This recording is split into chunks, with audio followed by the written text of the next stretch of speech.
Um, so, as I said, when we started with step 11, um, I wanted to kind of use this opportunity, these classes, to just offer a few different meditation forms or techniques, uh, just sort of under since step 11 is the one that covers meditation. And ordinarily, my guided meditations are fairly standard. I kind of have a regular, simple system of offering it, but there are many other practices, and I just thought it might be helpful for people if I introduce some different practices to you.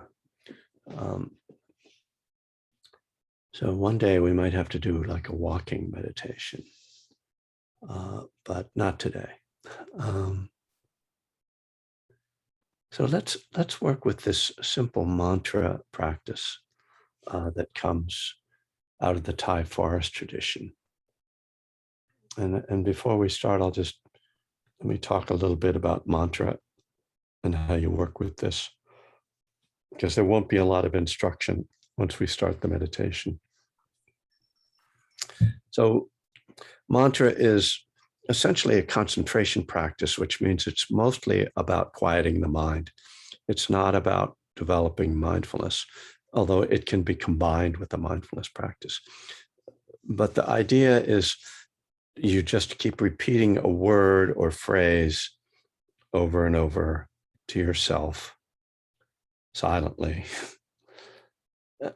and kind of try to, we could say, block out everything else. That's not maybe the best word to think of it. We don't want to think of it as something aversive. We're not like, oh, I don't want noises, I'm going to push them away. But we are trying to kind of become absorbed let the mind become absorbed in this word or this inner sound, so that everything else falls away.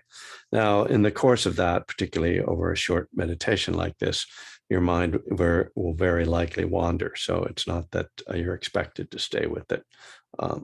So just like with the breath, we keep coming back, but there's with a mantra, particularly, there's no effort to sort of notice where the mind went or sort of be mindful of anything else. It's just like, oh, my mind's wandering, mantra, come back, just boom.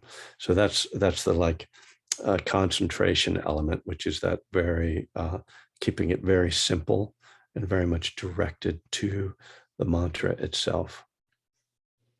So this mantra that's used in the Thai forest tradition is Budo. So just like Buddha, but with an O. And the way it's taught is that we say Bud on the in breath and Do on the out breath. So it's just Bud, Do. And so you can stretch out the vowels if you want, like just kind of like make it a nice flow. You want to kind of get into a groove with it. And just, you don't have to think about it. What does this mean? Why am I doing this? You might do that, but that's just more thinking. So just try to keep it very simple, just like with the sound and sort of, I don't need anything else but this sound right now in my mind. So let's begin.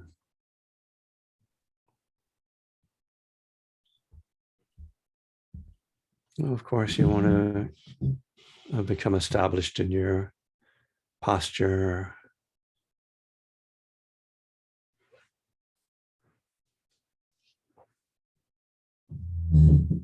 And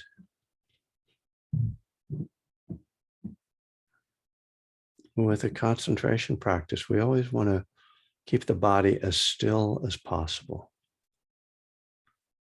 There's a stillness in the body supports the stillness of mind.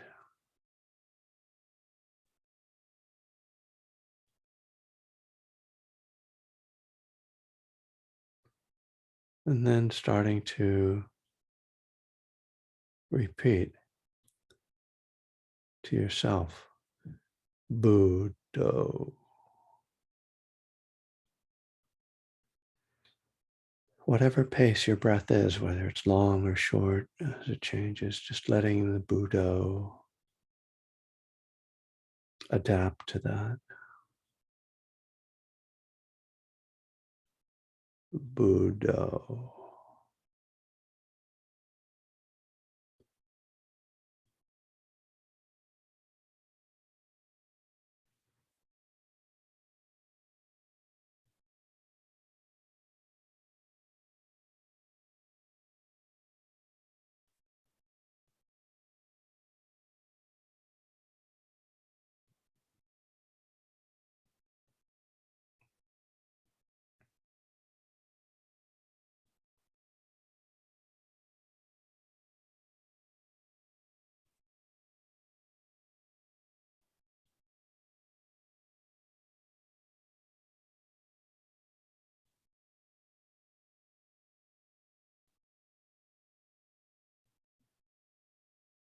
Since you're pairing the mantra with the breath,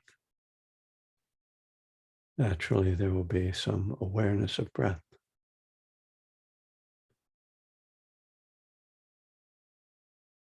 Buddho.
Each time we notice the mind is wandering, we gently come back to Buddho.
Notice if the mind becomes dull or the body drowsy.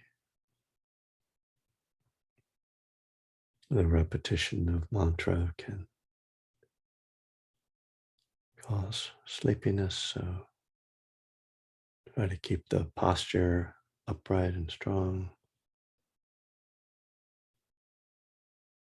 mind focused, clear. Budo.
Notice if any resistance arises.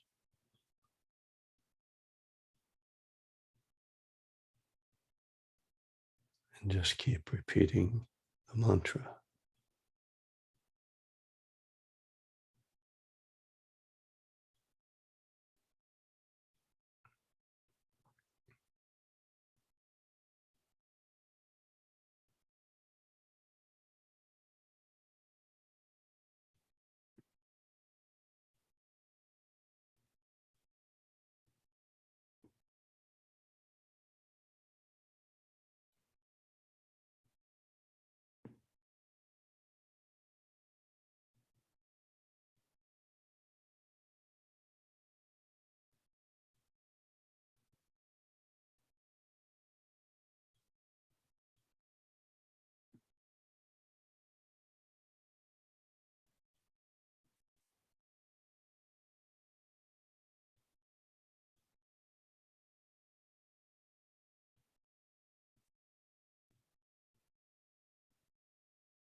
All right, so that's a very simple way to meditate. It, my first practice, first meditation I learned was transcendental meditation, which also uses mantra. Um, and eventually I found it kind of unsatisfying. And discovering mindfulness seemed much more practical and useful and sort of revealing. I felt like I learned a lot and could understand things that the Dharma teachings. But sometimes it's nice to just have a practice when you're just want to just quiet the mind, or you just want to keep it really simple, if there's a lot going on in your mind, uh, or if there's some anxiety. So it's nice to have these different tools for different times. Yeah.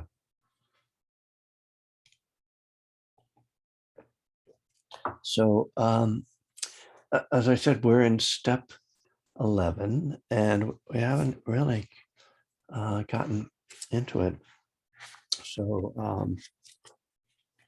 to start with this first heading,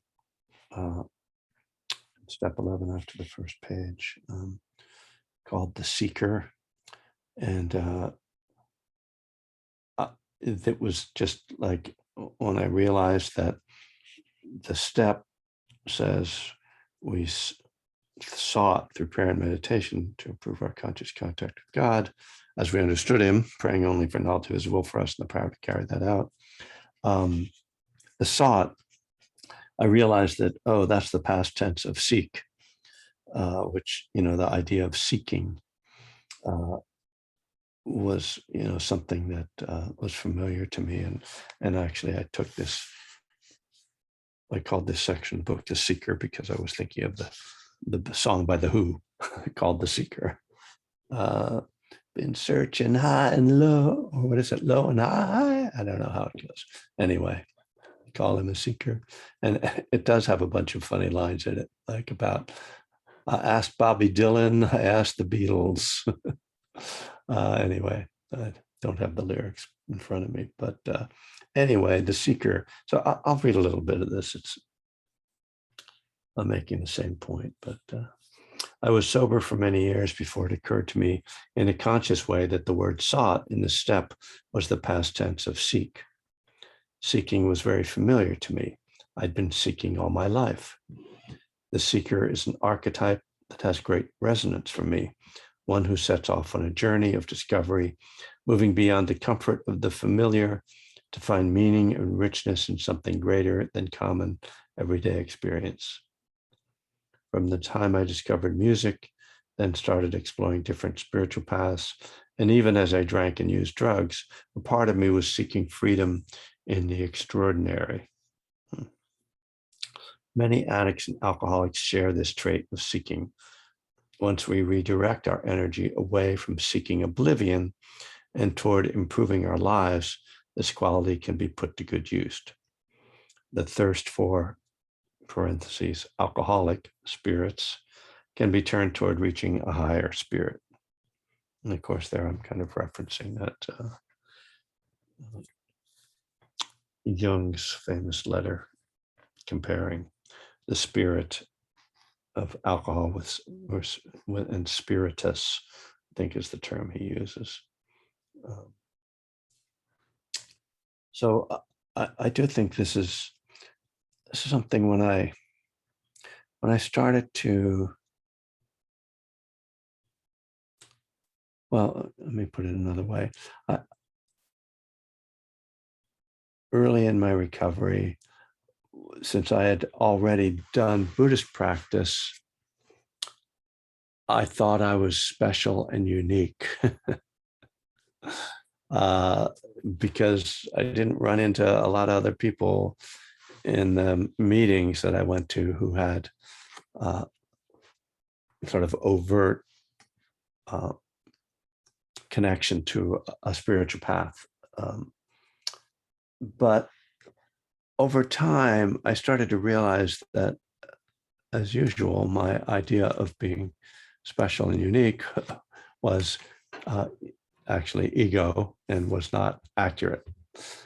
And as I started to run into, first of all, when I started to talk about the recovery and Dharma together, a lot of people kind of came out of the woodwork who had that interest already.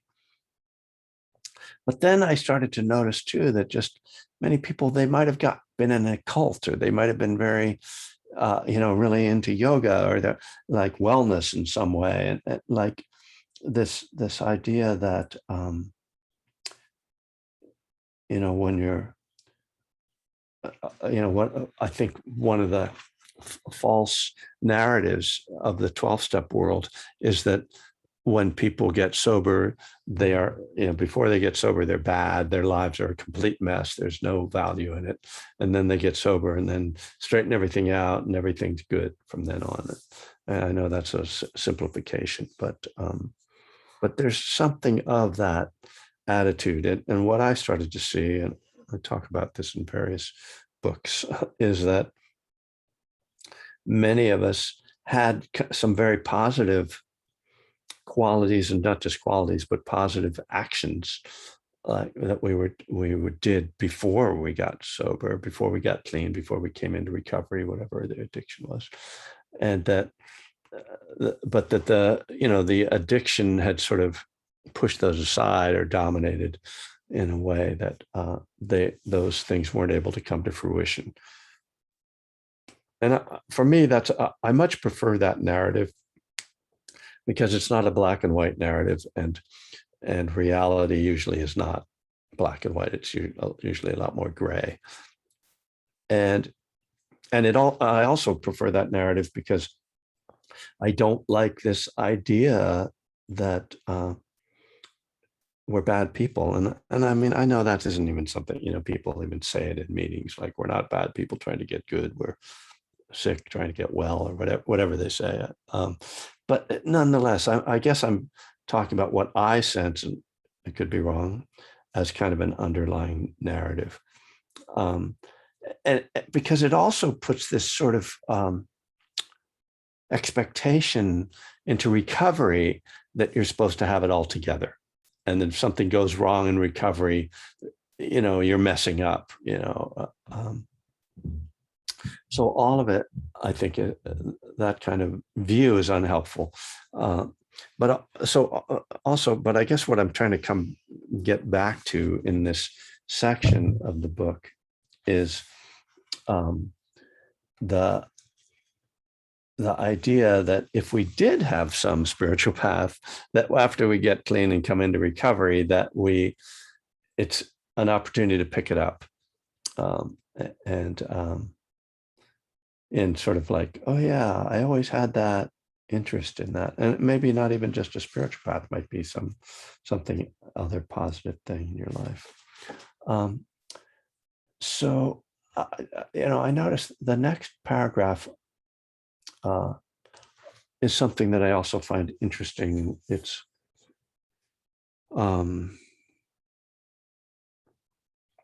and it comes from this concept comes from Reverend Hung Shur, who's a Buddhist monk in Berkeley, who I've known for many years, who says, I'll read this section again. When we come to this step and need to find a way to practice meditation,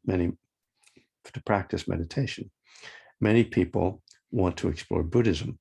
What's appealing about Buddhism is the fact that, as Reverend Hung Shur, a Buddhist monk, says, while most religions are orthodoxies, that is, they adhere to a system of ideas, of rules, of words, Buddhism is an orthopraxy.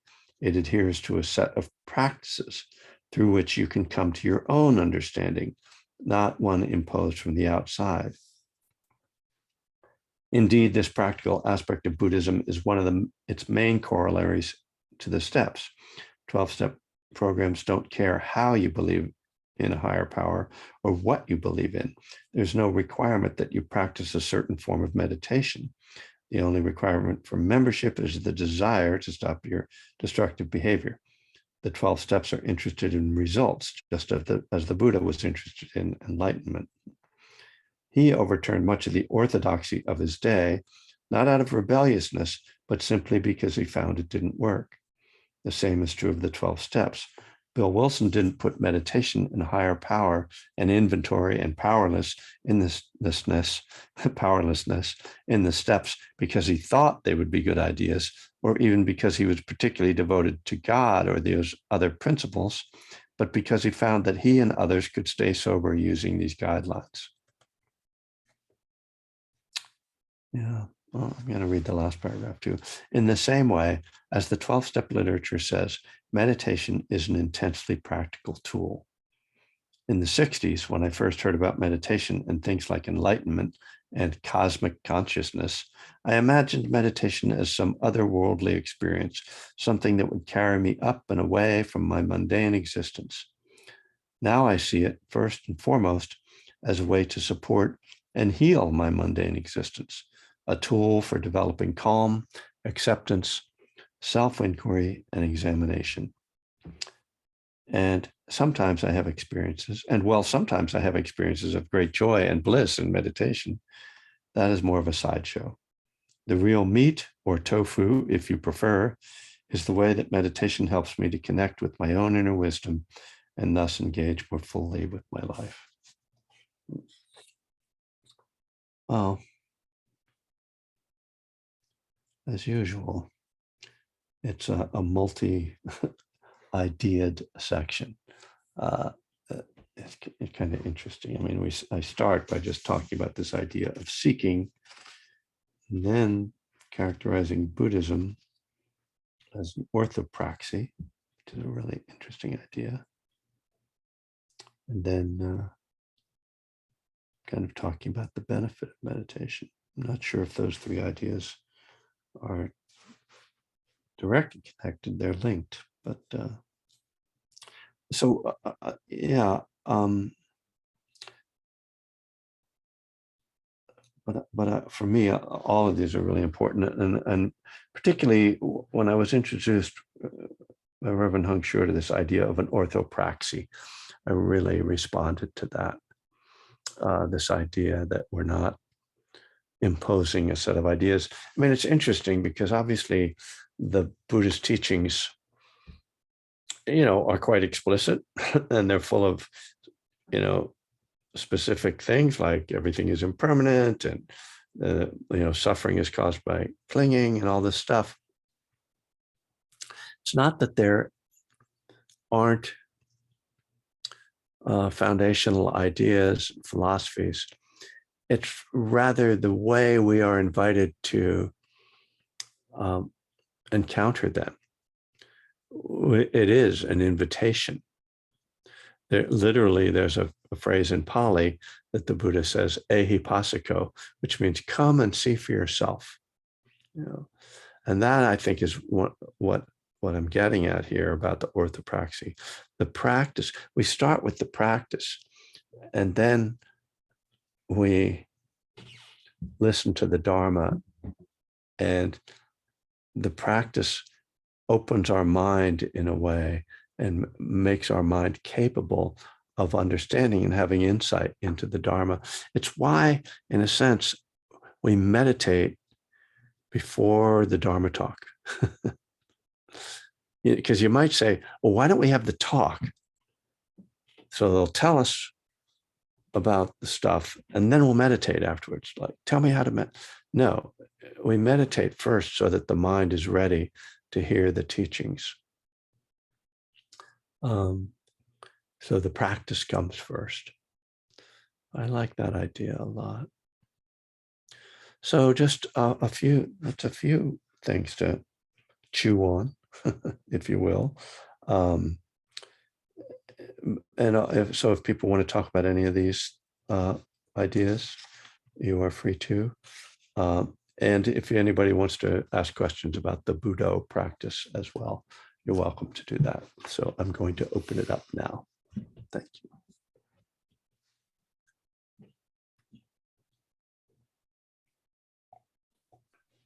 Kevin, hi, it's Bill. Hi, Bill. Hey, I enjoyed the meditation. I've done similar things in the past. And I remember years ago when a guy was helping me learn meditation, when I first kind of went down this path, he was trying to tell me, he goes, if you can get, and he was kind of loosely saying it, but two things on your, that are going on at the same time, it's really hard for anything else to come in.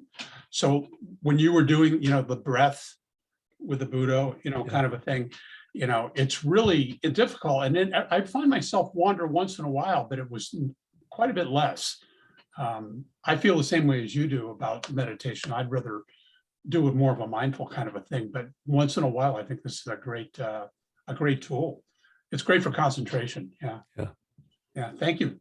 Yeah, thank you. And I will particularly, especially on retreat, uh, if you're doing a lot of meditation, like, 5, 6 periods of meditation in a day, you can kind of get into this place where it's like, well, you can get into a lot of different places, and it can be just nice to have kind of a tool like, oh, let me make it simpler, or oddly enough, even though you're on a silent retreat, sometimes the mind gets even busier than normal because you're sort of inside yourself so much. There's no distraction, nothing to break your chain of thinking. And then you can find yourself really spinning out sometimes. So it's great to sometimes go, oh, I'm not going to even like pay attention to that. I'm just going to bring it back to this simple practice. I think the one thing I'll say that occurs to me, when I was introduced to a mantra, was that there can be some magical thinking around it. If someone tells you, oh, repeat this word, because this word will, like, this sound resonates in the universe and will, open the mind to cosmic consciousness. It's like, okay, so just watch out for magical thinking. Vicky, I wanted to say hi to you last night. Nice to see you. And how are you doing? Good. And All thanks right. for the good wishes. Yeah. I think they really help. This orthopraxy is wonderful, and it makes me think of, into action in the program, the real practical sort of reality-based business of AA, that's so helpful, to an alcoholic like me, and then just sort of plugging into practice. And that idea of papancha and negligence and just sort of wandering around in the delusional fog, which I kind of have a tendency to do sometimes. So it's like this action orientation and these things to do, and Buddho is great. Thank you. Thanks. Yeah. Yeah. And I don't know why it's Buddho instead of Buddha, so don't ask. Or you can ask. It's interesting because it's nonsense, which is great because I don't have a concept. If I can just kind of delay my mind's grasping onto this, the whole thing about perception that you were talking about, with the earlier with Debbie's comment. It's like letting go of that stuff as it arises, trying to, having that inclining the mind in that direction. There you go. Yeah. Beautiful. Thanks. Sorry, I'm not going to see you next week in North Carolina. You'll be missed. Steve. Good morning, Kevin. Hey, Steve. That's the first time I've experienced that one. Buddho, that was really nice. It was helped calm me down. I just wanted to make a comment about step 11. I think for me, other than the first 3 steps, step 11 is by far the most effective and the most beneficial to me in my recovery programs over all these years. And I had to utilize it a lot. Last night, I witnessed something inadvertently on the news where someone had taken a picture of a buck on their private property that somebody had shot an arrow into. And the buck was alive, and it hit me so hard. I went into this place of actual physical discomfort to the extent that I was nauseous. And then I got really angry, and I got emotionally completely disturbed. And I had to kind of wash that from my thoughts. And then this morning I was at a Sangha meeting early, and through my meditation, I had set my intentions for the day. And I thought I'd washed myself of that picture in my mind, but then it kind of came up through the meditation. Yeah. And I realized that I have the ability to turn that anger. I was feeling a tremendous anger. Because of the practice, I turned that into compassion. And compassion and love, like, what was the intention of the person that did that? How could I send compassion to that poor animal? And I was still disturbed by that until we just did this meditation, and that Buddha relaxed me. And I'm finding that this is the way I get through my struggles in life and through my pain and through my anger, is through meditation. So thank you for that. I just wanted to share that it's really helping me stay grounded and helping me in my recovery. Great. Thanks, Steve. I'm glad to hear that. Yeah. Concentration has the effect of, it's a healing. It's actually very healing. It calms and Bhikkhu Bodhi says it cools the emotions, and that makes sense, right? It's like if you're angry, they say count to 10. So you're just counting to 10. It's like you're concentrating and you're letting things cool down. And then when the emotions are cooled down, then a thought or an image in the mind is less disturbing because you're not as easily disturbed because the mind is cooler. And that's why we see Buddhist monks who are able to be very equanimous in different challenging settings. That's sort of at least our image of the classic monk, is one who isn't disturbed by things. And it's because they've developed this inner stillness that then isn't triggered so easily. And of course, that's what all of us are trying to do. At least that's one of the things that we're all trying to do with our meditation, is become less susceptible to being triggered, emotionally or any other way. Yeah. So it's sometimes, rather than, I don't know if this makes sense, but I'll say it and we'll see if it makes sense. Rather than directly kind of going at the issue that you're having trouble with, whatever it is in life, emotionally, something you're having trouble emotionally with, rather than like going to that right away, to rather work with your inner world a bit, with the inner calming, and then turn towards the thing. And then maybe you'll be able to have more clarity and skill in responding, because your inner world will be more at ease. It's getting better. It's like what we say, we take the pause.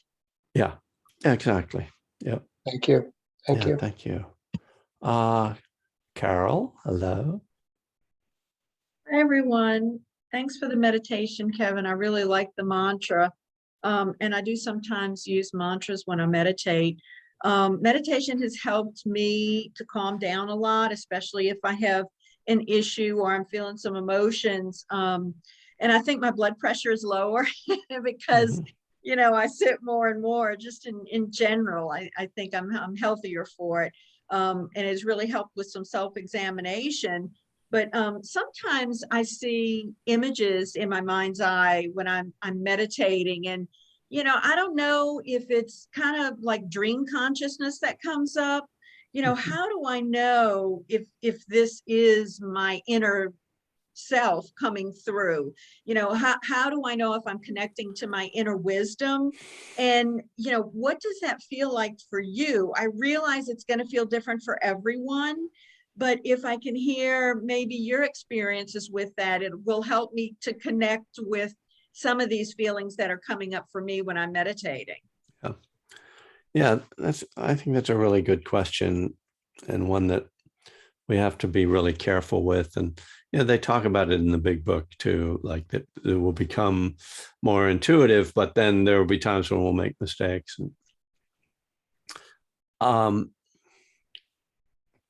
So first of all, in terms of the meditative experience, so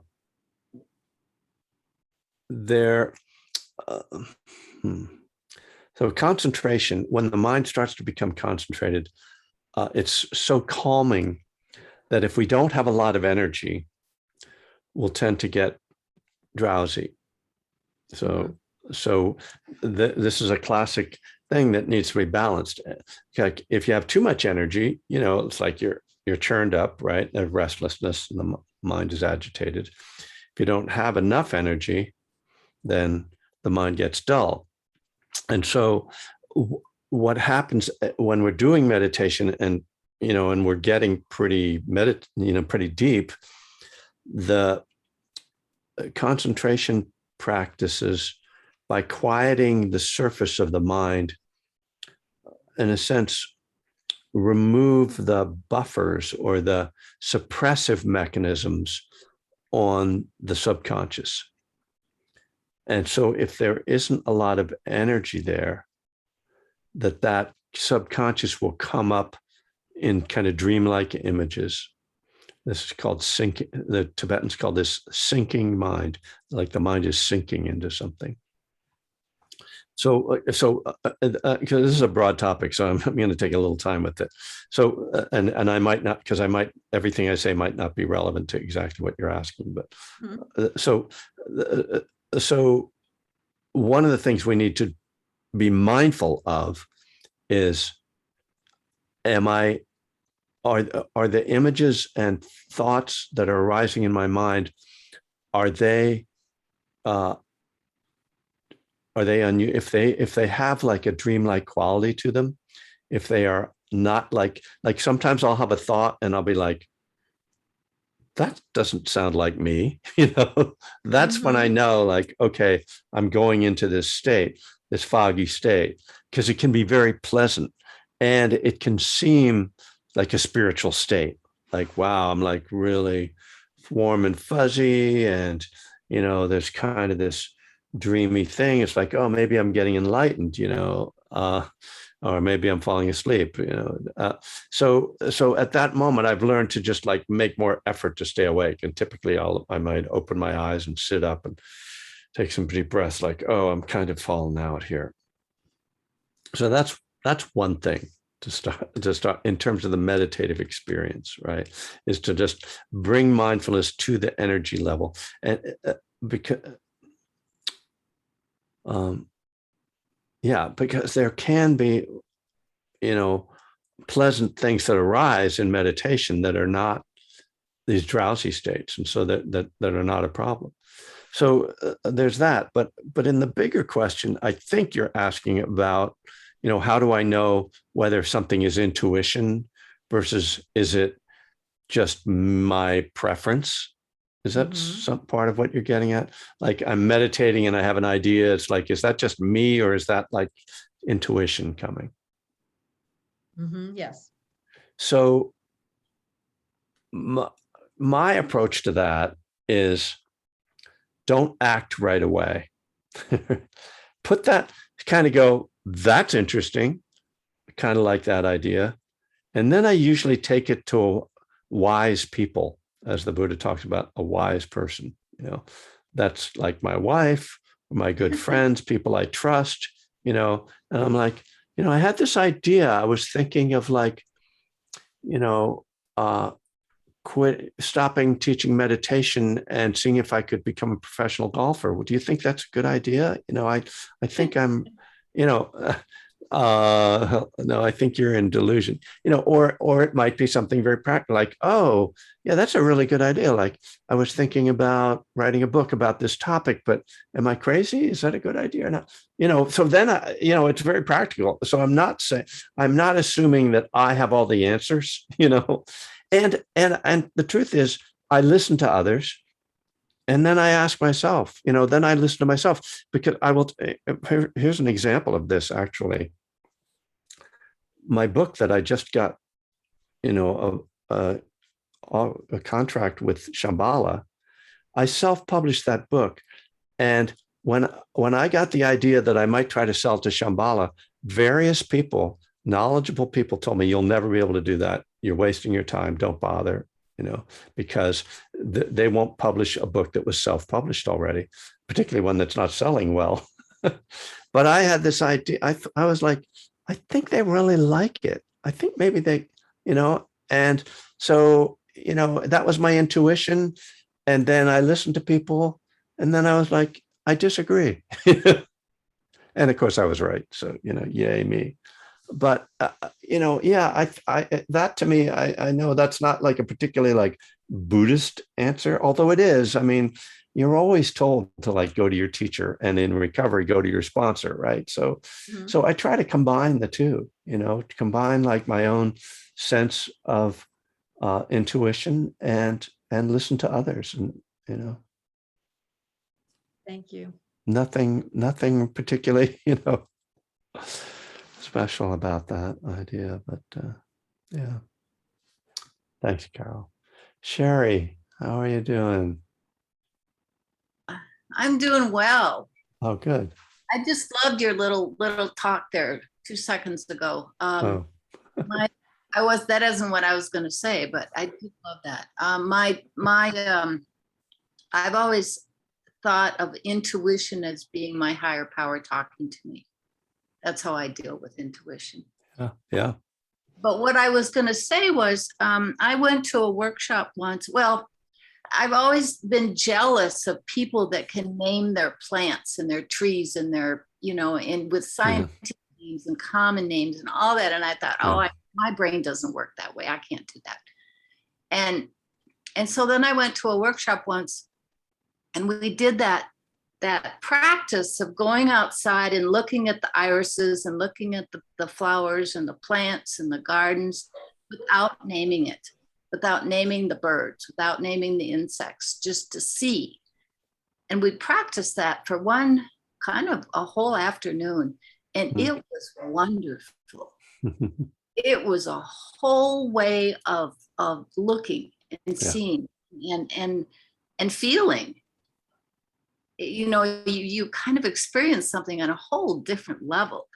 And I've always taken that with me. And sometimes when I'm walking, I will do that now. And it also, I don't feel so bad that I don't remember scientific names anymore. So that's it.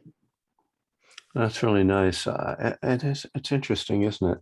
How, you know, if from the, you know, I was talking about perception and escaping the field of perception, as we said, and how that has like a kind of a spiritual dimension to it. But it is interesting too on this sort of awareness level, on our level of mindfulness, that when we really identify and give names and distinguish things, that there is a kind of clarity that comes to our environment. It's a little bit like Gestalt therapy, you know, where you're kind of, in which I think you sort of sit and you just sort of name what's going on around you. But yeah, interesting, because I'm terrible about knowing like a name of a bird or a tree or anything, you know, and yet, as you say, when you learn stuff, somehow it brings it more alive. Yeah, there was something I wanted to go back to. Oh, going back to well, intuition again. I don't know if any of you know Tom Catton. He wrote a book called The Mindful Addict. He's in Hawaii, a good friend of mine, and he is totally into God's will, like knowing God's will. Like he gets up at 3 o'clock in the morning and meditates and listens to God's will, and then like acts on God's will. Like he's very into like getting guidance. And his book, The Mindful Addict, tells a story about how he got clean. He was a heroin addict. Like that this woman who became his sponsor and who was kind of a mystic back in the late 60s, early 70s, like she would do this, and he met her on a beach in Hawaii where she just came up and said like, okay, like, you know, I was told to come and find you, and I'm here to help you, you know. You were like, what is going on, you know? But you know, he came to really believe in that process. So it's something that I think it's real, that some people get like a more clarity. And of course, I don't believe in a God that's talking to me, but I do think that some people have more clarity, a deeper, I guess I would say a deeper intuition and a better connection to their intuition. I'm not very good like that. I have a fairly suppressed mechanism as far as that goes. Like when I took LSD, I didn't really hallucinate much because it's like I have this kind of suppressive I suppress my unconscious pretty effectively. And I think it's some kind of a, familial trait. But anyway, I wanted to just acknowledge that there is that for some people, there is that real access to something beyond themselves, or that they sense as beyond themselves. It's not something I have, and so I don't mean to discredit it in the way I was talking about. I also just want to respond to Holly asking, I don't know if she's still here, about a book that I read from Jack Kornfield, and I can't remember. Angela, do you know it? Book from anybody? I mean, I don't know. I was thinking it might have been A Path with Heart, because If I read anything Yeah. of Jack Kornfield, it would be A Path with Heart. yeah, I don't think I read anything from, but I refer to it sometimes. So definitely A Yeah. Path with Heart is, for me, like his key book, and one that's really helpful for people in recovery. So I'll be back on Friday, and then Debbie is going to take the class next Tuesday, when I will be en route to North Carolina. And then that Friday, when I'm teaching in North Carolina, I'm not sure. Walt might take the class, or is he here? I see Walt O. Is that Walt Opie there hiding out? Yes, it is. Hello. You just drop in on us here. I saw your name show up late. Have you been here all along? Yeah, I got here a couple minutes late. Oh, okay. You must have been on a different screen from my. I don't always look to the second screen. Nice to see you this morning. Because I think Walt is going to, if Walt can take that Friday night class, that'd be good. Because it's not that great when it's 10 o'clock on the East Coast, and I'm just been teaching a retreat all day for me to try to teach. Anyway, nice to see everybody. I guess I don't have anything else I feel like there's some announcement I should be making. Or the retreat is still open, right? It's about half full, October 24th to the 29th in Northern California. We have got some we have some scholarship money coming in too. If money is an issue, we can probably get you into the retreat for a very good price. Other than that, we're looking forward to it, because it's a great place. We got a great team in place. Debbie and Anne and Angela are all part of the team, and Greg Perkament will be teaching Qigong and meditation. So hope people can come.